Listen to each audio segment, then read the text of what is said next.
28 मई को देश की नई संसद का उद्घाटन होगा और ये उद्घाटन प्रधानमंत्री नरेंद्र मोदी करेंगे। पीएम मोदी के नई संसद के उद्घाटन करने की खबर सामने आने पर देश की प्रमुख विपक्षी पार्टी कांग्रेस ने इस पर कड़ा ऐतराज जताया है और कांग्रेस नेता राहुल गांधी ने इस मसले पर एक ऐसा पॉइंट उठाया है जिसने एक बड़ी बहस को छेड़ दिया है, जिसके चलते बीजेपी और कांग्रेस के बीच आरोप प्रत्यारोप का तीखा सिलसिला शुरू हो गया है। इस वीडियो में हम आपको इस मसले से जुड़े हर पहलू को बताएंगे, लेकिन सबसे पहले ये बताते हैं कि आखिरकार राहुल गांधी ने वो कौन सा पॉइंट उठाया है जिसने नई संसद के उद्घाटन को विवादों में ला दिया है। दरअसल जैसे ही ये खबर सामने आई कि पीएम मोदी 28 मई को देश की नई संसद का उद्घाटन करेंगे, तो राहुल गांधी ने अपने आधिकारिक ट्विटर हैंडल से ट्वीट करते हुए लिखा कि नई संसद का उद्घाटन पीएम नहीं बल्कि राष्ट्रपति द्रौपदी मुर्मू को करना चाहिए।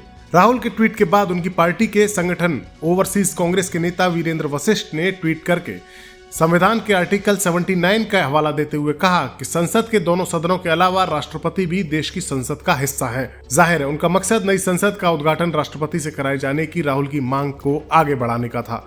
इसके बाद कांग्रेस के सीनियर लीडर आनंद शर्मा ने एक प्रेस कॉन्फ्रेंस करके इसी पॉइंट का हवाला देकर पीएम के नई संसद के उद्घाटन करने को संविधान के खिलाफ करार दे दिया।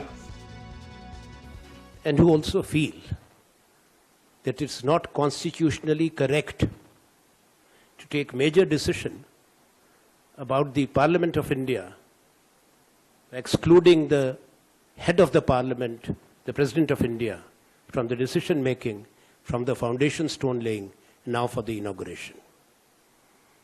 As I mentioned in Hindi, Article 79 makes it crystal clear that the Parliament of India comprises of the President of India, who's the head of the Parliament, and the two houses.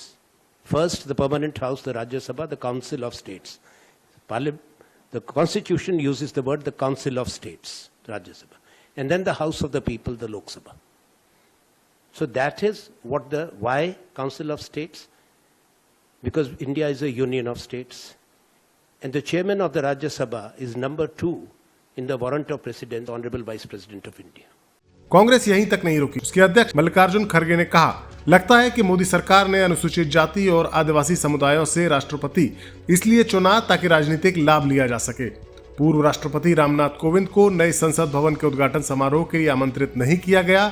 मौजूदा राष्ट्रपति द्रौपदी मुर्मू को भी इस समारोह के लिए आमंत्रित नहीं किया जा रहा है। कांग्रेस के इस आरोप पर बीजेपी ने भी जवाब दिया। केंद्रीय मंत्री हरदीप पुरी ने जवाब देते हुए ट्वीट किया और कहा, जहां कोई भी विवाद नहीं होता वहां विवाद खड़ा करने की कांग्रेस की आदत है।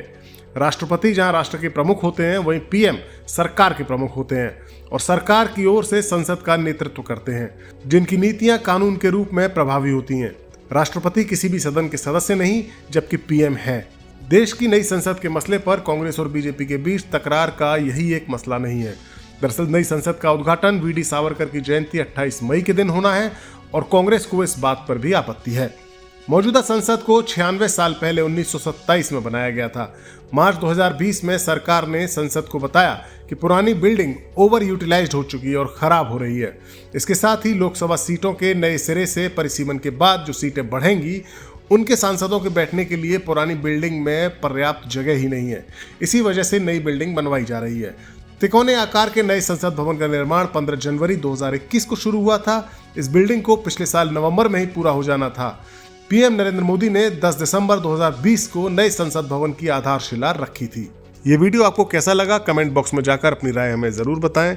देश और दुनिया से जुड़ी बाकी खबरों के लिए देखते रहिए न्यूज़ नेशन डिजिटल।